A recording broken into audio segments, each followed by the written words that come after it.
Welcome to Out of Nowhere, where we talk with marketers, makers, and value creators about where they've been and where they're going next. Let's dive in. Hey everyone, this is Justin Watkins of Native Digital, joined today by Haley Smith, also of Native. And today we're talking eHealth with Yanhs from Intelycare. They've built a workforce platform that is becoming the new alternative to those antiquated healthcare staffing models. And they're doing it by giving nursing professionals choice and flexibility. I had no idea that there were apps devoted to nurses and nursing. But the major breakthrough was when I really looked at the customers or the people that we were helping, and the app was actually helping by connecting nurses with just the right gig and just the right job at the right time, and giving them the flexibility and the right amount of pay to be able to help them with their career and lives. And this was before COVID, so it was really innovative. When the company started, it was like 2016, and it was founded by nurses and people who cared about nurses. And when I heard the founding story of how scrappy it was and how it was started, and the marketplace that was really needed for nurses, it was a no-brainer. I had a bunch of options, and I was just like, this just makes sense in many ways, even though it's not exactly a market that I knew well. And it was the first time I've really worked on a two-sided marketplace, where it matches both nurses and healthcare facilities, or partner facilities, as we call them. The mission itself of being able to help nurses and empowering nurses to be able to find the careers that they want and to be able to get the living and the pay that they want is super empowering. And I'm very fortunate for that. And I think the growth of the company and the market fit of the company is based on the fact of that mission and us really caring a lot about the nurses and the facilities that we work with. I love the idea of people gravitating towards the mission instead of the industry, because I think that there's a lot of hyper specialization, especially in healthcare. And then you live in this small little world, right? But you get folks like you as a part of the bigger picture, and then really broadens perspective on like what to do with the product, how to message it, how to market it. I think that allows for a lot of expansion opportunities. Yeah, it's been interesting. Yeah, I think, and we talk a lot about that, where everyone these days has a lot of places that they could work at. And so for us, that mission and culture is super important, and finding people who are the right fit and who want to be here for the long term, and ride out this growth story with us, and really care about both sides of that marketplace is super important for us. I mean, the value prop that you offer is strong, right? It's unique. And sometimes you can have that too early. And the idea, like, people aren't ready for it yet. The industry isn't ready for it yet. And I kind of wonder if that's the case with Intelycare. Like, if this existed 15, 20 years ago, I'm not sure the world would have been ready for it, but it seems like today it's very ripe for that. No, like hungry for it almost. I mean, I don't know if you share that perspective, but that's kind of my hunch. Yeah, the company started in 2016. So the whole concept about the gig economy was still relatively new, and the whole concept around the two-sided marketplace and matching was still relatively new. And when you look at the trajectory of, you forget, like when you look at the trajectory of Uber and Lyft, and you think like, oh, those companies just developed overnight, and they spawned and launched, and there was massive adoption in a year. That's actually not true. It took them a while before we all started taking Lyfts and Ubers. And it's been the same for us. It was really hard for the founders to actually, there's a lot of funny stories, but to actually convince nurses that this is a real thing, and also facilities. And the magic for us is balancing out what we call true liquidity, or liquidity matching, like ensuring that there's just the right balance of nurses and facilities in the marketplace, so that there's not one too much of either side, and that's when the magic doesn't work. And so getting to this part of true liquidity where there's the right number of facilities who are convinced that this model will work, and with enough nurses to take part in the marketplace is really, really interesting. And at the beginning of this, one of the funny stories is that like the CEO, David Coppens, had to like, one of the nurses was like stuck in a snowstorm and couldn't get to his shift. And David went out in his 4x4 and picked him up and drove him to the facility. It was like that much hustling to get it to work. And another story was like our CTO, they were literally calling nurses and saying like, hey, do you want to pick up the shift? And the nurse would say like, oh, I can't because I have kids and I don't have a babysitter. And he was just like, oh, I have kids too. Why don't I just come and help babysit for you? And you can pick up the shift. And she's like, what? She took him up on this, and he went and babysat for her while she went to pick up a shift. And it was like facilities needed people to, like, they needed to know that this could actually work, and we needed to deliver those people to the facilities, and vice versa. And it's been amazing to see that. It's been amazing to see the growth of the company. We doubled our revenue over the last few years, and the number of hours worked to the millions. And to hear those stories, I remember, like, from that growth perspective, from that trajectory, is really fascinating. Like, just placing a few nurses and a few shifts has led to like 10 million shifts filled, just a few months ago, which is crazy. Man, that's wild. But I see that still linger, like through itty bitty, like, micro connections. Like when we, had the shoot, William, was there, who is the success manager, right? And he sat there with that group of IntelliPros, and he is like, listen, I want to problem solve something with you guys. And I just sat and I watched him, just a guy stand up and say, here's something that I hear all the time. Let's think about solutions. I was thinking about this, what are you guys thinking? And the dedication to making sure that people are at the shift, that feel comfortable in their shift, they're taken care of, that facilities feel taken care of. I mean, that still pulls through in those like tiny connections every day, which is really cool. Yeah, Will Clark, he works with our IntelliPros and talks to them every day. And he's a rock star. He's like, he really knows their lives and what they're going through, and connects to them on a granular level. I love that, like, us being able to sit there, and then them wanting our sweatshirts and us saying that we'll send them out to them and stuff. Like, yeah, it's really cool to just have that one-to-one time when we get a chance to. It's almost common. Yeah, it's almost common sense to get close to your customers, your audience, stakeholder, everybody, everybody's involved, but it's pretty common these days that there just becomes such a great distance to where you almost don't even know them. But like stories like that, I think that's like great, like company lore to just show like, hey, there's a lot to benefit from doing like the slow, hard, maybe unusual thing. Right? Like you can't do that at scale, but don't be afraid to get to know people.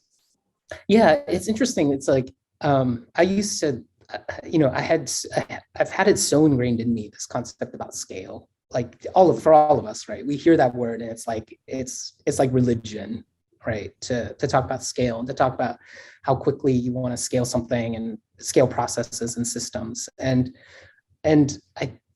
after coming here and having experienced a lot of things, it's like, it doesn't really, it's not gospel. It's like, in order to actually figure out how things work, you can't try to scale them immediately. It doesn't work that way. You have to like actually granularly fix problems and understand why, not even fix problems, just understand like, what is the problem? And is this even a problem you want to solve? And then get your hands dirty and then fix it and then figure out how to scale it. I think part of the problem for us so often as people within our industry and in the modern world is like, we just want to get to the solution right away and figure out like, hey, how do you do this really quickly? And sometimes the fastest thing is actually the wrong thing to scale.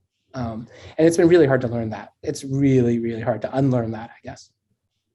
I fully agree with you. I think the whole world is telling us that you got to scale. And then the problem is positive things can scale and negative things can scale. And if you're not careful, you're going to just end up just scaling a bunch of negative things so get it positive, right? Like get it in the right direction, then apply the scaling mechanisms to it, right? Yeah, that's right. And We're talking a little abstract. Have you thought of any like examples where in the marketing world where you kind of fought to get something right, whether it was messaging or particular channel or anything like that? Anything come to mind where you're like, hold on, let's pump the brakes, let's get this right before we start scaling it up? yeah, there's so many examples. I think for us, one of the big things has been really figuring out and you guys have helped a lot with this, and a bunch of partners that we've worked with is really figuring out the right tone of voice and the right messaging for the audience that we're going after. And I think, we obviously, when I came here, the business was already taking off and actually already fairly successful. The on-ramp to us growing and getting to the size that we want to get to was pretty clear. The question was just like, oh, how do you just make things better, right? How do we just continue improving the messaging that we have, and thinking about scaling it so that we can grow as quickly as possible. And the reality of it was that when we looked at the brand and we looked at where we had come from, we had to take a step back and really think about not just continuing to do what we were doing, but just bigger, but really thinking about culturally, what does that mean for us? And so, one of the big initiatives we took on was like, when I started, was like going through a rebranding exercise, because of course every new marketing head goes through a rebranding exercise. But there's some element of it which was like, hey, actually, let's, instead of just doing that, let's really focus on the culture of the company. And so we had to take a step back from the speed at which we probably could have rebranded and come up with a lot of really great collateral and messaging. But we took a parallel path of also looking at the company and our company values and our company mission, and running a bunch of exercises that involve people, like just sitting down and figuring out like, what are our company culture and value propositions, and how do we get to a place where we can all agree to those? And in turn, that helped us to be able to actually refine our branding and our messaging. And then that has really dramatically helped us to scale, because it helps us to hire the right people and figure out how we want to talk to our nurses and facilities, et cetera. Another example, I think, is like, really at one point in time after that, taking a step back and saying like, hey, was it right? And then, given the terrible things that were happening with COVID, and really unwinding a bunch of processes that we had actually scaled, because COVID had totally disrupted the whole supply chain, and how nurses and the volume at which nurses were needed at one point in time, which was less and then more and then a lot more, and how facilities were talking to nurses and how they were dealing with things like PPE and vaccines, and all of those processes could not be scaled. Those were all just individual like workshops and us coming together and meeting like every morning at 9. Like we basically had a senior team meeting that we just started executing at 9 to 10 every morning to figure out a lot of these problems. And that has continued to this day. Like we still have a senior team meeting Monday, Wednesdays, and Fridays to try to fix problems. And that has, a lot of those are not problems of scale. They're problems of like really digging into things that we need to fix. Yeah. In the past, I don't know, 18 months, 24 months, the whole world's changed, but a lot has changed in your world as well. Are there particular things that you're maybe more proud than others of, like, we got through that, that was a tough one, or that was a critical one, or we really helped people out with that one? Or were there's certain things that kind of pop up in your mind that you'll still be talking about or thinking about in a couple of years? Yeah, totally. There's so much work that we're really proud of. I think,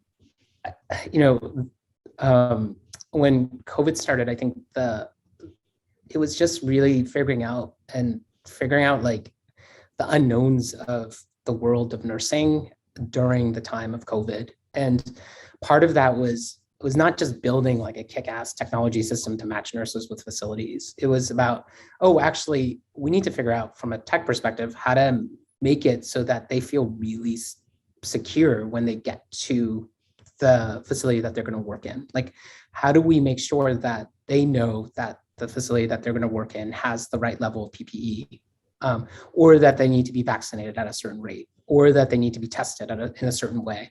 And all of that took so much effort and time and tech and comms and marketing.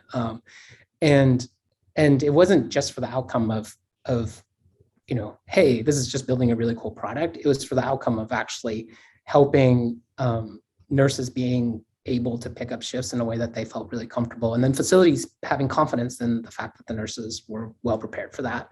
And the ultimate outcome of that, of course, is that we were in essence, helping one of the most vulnerable populations there were, based on the epidemic or the pandemic.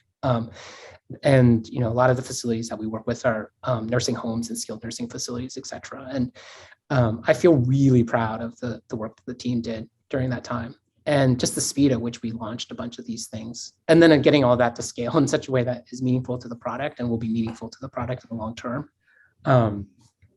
was a really defining moment for us. And we've done really well because of that.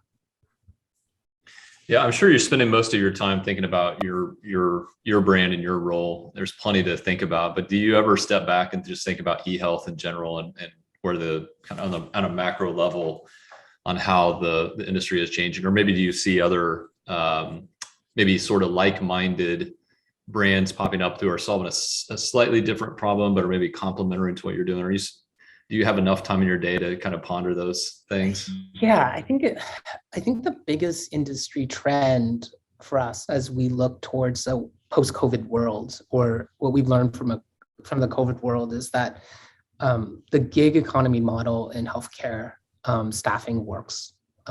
And for us, we didn't actually know if it would when COVID first started. Like, there were a lot of questions about whether or not facilities would actually require folks to be full-time, right? Which makes sense for us to have worried about that. But I think ultimately what we've seen is that there's something about the fact that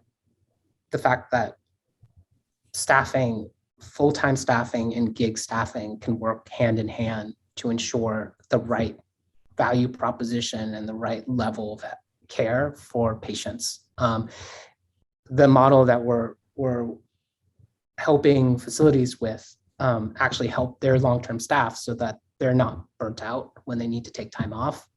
And also, I think, is a good example for full-time staffing models to look at, because we provide what is, I think when you look at the surveys across a bunch of different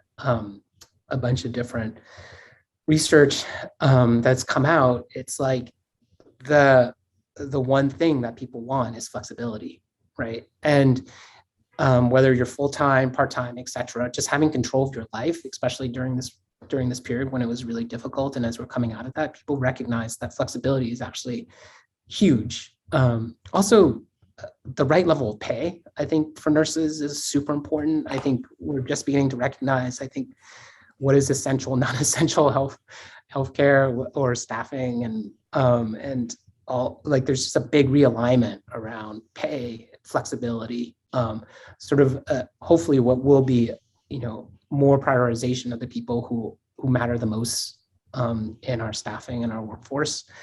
And they should be paid for the jobs that they do, and they should be paid in the way that they deserve, which is as often as they need it. And they should have the flexibility to be able to choose the type of roles that they want, and the ones that are safest for them and that are best for their families. And I think that huge alignment or realignment of the workforce is something that we're really interested in trying to figure out. Like, how do we help facilitate that in the right ways? Yeah, I think that advocacy is really paramount to how people view Intelycare as not only all those things, right? A solution, for the struggles that they have, but advocates to how they want to progress in their career pathway. So many people discuss how this is their way to get a new degree and progress, right. And that this is the way that they're focusing their career on how to save for a house, or all of those things. So to look at it, as schedule or like a solution is so small, but you guys have widened that, right? Then into advocacy, into pushing for solutions, into re-innovating how we look at staffing, for these types of roles and what it takes, which I think is so cool. And it's paid off because I think we see that communicated time and time again when we look at the loyalists, who come back in comments on social channels or who are posting online. That's what they highlight is the advocacy piece. Yeah, it's really cool. Yeah, that's a really great point. It's funny because I've taken on so many projects that have very little to do with marketing in many ways. Like, one of the big things that we launched was like daily pay. And that was just something that we had to do. And we put a team together and we launched that. And it's been amazing because it's been a service that the nurses really need in their lives. Also, I think our push into education and potentially being an education company that focuses on training and CEUs for nurses and nursing professionals is huge for them. And it doesn't really 100% right now align to our business. Like, it's not about gig economy work and it's not about matching nurses to facilities, but it's so important for nurses. And also credentialing is really important for them to have a place where they can keep all their credentials and not have to reinvent the wheel every time they apply for a job. Super important for them. So we're looking for ways to make their lives better, but also to advocate for them to ensure that they get what they need in terms of the right sets of benefits. You talk with nursing professionals enough that I'm sure you're hearing positive feedback from them. Are there certain things that you hear often, or maybe a particular incident recently, a story recently that shared among your team and everybody kind of like, yeah, this is why we're doing this? Yeah, we get. I think one of the cool things about Intelycare is that we're so focused on the customer. It's like we have actually every morning we get an email that comes from our Intelycare, our IntelliPro success management team, and it lays out like a story or a quote from a nurse who's using our platform about what's working. And there's a lot that's working really well. We spend a lot of time also doing a lot of market research, just general focus groups as well as quants, and really digging into NPS and survey results to try to dig out like what are the big friction points in terms of their usage of the platform and also in their everyday lives. And so the big things that we're hearing is that, and the things that work really well for them is the fact that they know that we have their back. It's a very strange, amorphous, and I think your team has seen a lot of this research. It's a very amorphous data point, right? And understandably so. There's a ton of competitors in our space, but one of the things that gives us a competitive advantage for good reason, because we put a lot of time and effort into this, is that they feel like we're advocating for them. And when they need someone to talk to, or when they have problems in their lives, or they have challenges in terms of how their working lifestyles are, and the shifts that they're taking, we're advocating for them and thinking about how best to make it better. And it's somewhat in our messaging. But it's not just about marketing. It's about like our approach to the people who we care the most about on our platform. And that's for both sides, on the facility side and on the nursing side. But in many ways, it's reflected in NPS as well, the Net Promoter Score. But there's something about the orientation of our culture and our mission, I think, that results in a lot of that type of feedback. Yeah, even you all being super interested in the research component. I mean, what a gift to have in a partner, is someone who will put a meeting on your calendar to dig through the research and to have that feedback loop. I think that's really a really cool thing. Yeah, and a lot of that leads to a lot of really, I think, breakthrough marketing for us and breakthrough branding and decisions on how we innovate and create cool things on our product and platform.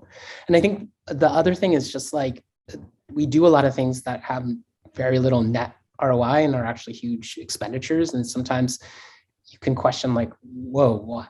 Like why that program or why that campaign? And I think it's the measure of that is again this amorphous like, hey, we have their back, like we're advocates for them. Like last year we did this thing called Intellystars where we brought in like the best of our IntelliPros from the 30 states or 25 plus states at that time that we were working in, and basically brought in their families, flew them into Boston, and had this really big party. And it was so cool to be at a time when we're getting to this place where COVID wasn't as big of a deal, right? And they could meet other folks who were like them, and also meet the staff and hang out. And that was really fun. And from a marketing and branding perspective, you could say like, hey, that doesn't make a lot of sense, given the fact that we had to pull that together at the very last minute because of where COVID was. But it was so awesome to celebrate with them and to get to this point of, again, understanding them better. Some of the best brand gestures have the worst attribution ability. And so it's like that constant juggle, right? Like attribution is going to be really tough on this, but that's where some of the best stuff happens too. So it's a balance, right? Yeah, it's always an interesting balance. But it's cool to have those. It's cool to be able to have those moments where you can really celebrate, and I think that's really important both for the nurses, but also for our teams. Well, speaking of celebrations, if you look forward, are there things that you would forecast or things that you're hoping to see come to be in the next several years that you'd be celebrating? Yeah, I think the most interesting things for us are finding a way, as I talked about, to really be more in the lives of the nurses that are using our platform and that are in touch with us. We really want to move beyond just to be seen as a two-sided marketplace, a gig economy company. And we want our success to be based on the fact that we are intrinsically in the lives of the nurses that we're touching. And intrinsically meaning adding value to their lives in ways both big and small. And work is one of the very most important ones. But as I talked about before, I think education, being a part of their nursing experience from start to finish, figuring out new ways for them to find jobs, continuing to give them better benefits, and just being more in touch with them. I think there's a lot of things for this community that's desperately needed that we can really help with. And I think it's a matter of figuring out prioritization and budgeting and product roadmap and all those things that you can talk about, but also just intangibly, like, where are we going to add the most value to their lives? Seems like you're well on your way. Absolutely. Yeah.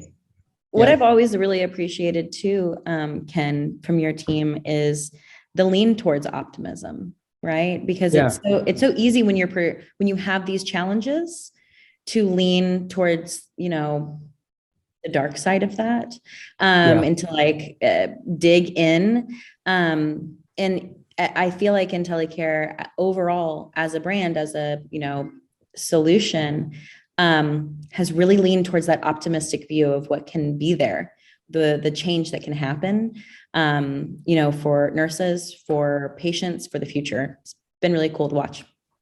Yeah, it is really cool. And I think our growth is based on this concept that we are willing to take big risk and take big swings. And there's some element where I think you can get to this point of, in very dark times and very hard times, being very cynical and questioning every decision. But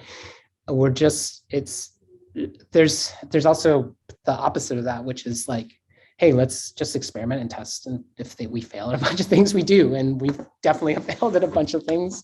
And some things have not worked like the way that we thought they would, that seemed like home runs. But some things do. And, like that photo shoot is a perfect example where we're like, how we're going to make this work at the end of the year, right? And we were able to pull everyone together and get a bunch of like IntelliPros nurses together to tell these really amazing stories and to shoot some really incredible footage of their lives in interesting ways. And that was a really big risk for us because we could have pushed it off, but we didn't. And I'm so glad we didn't do that.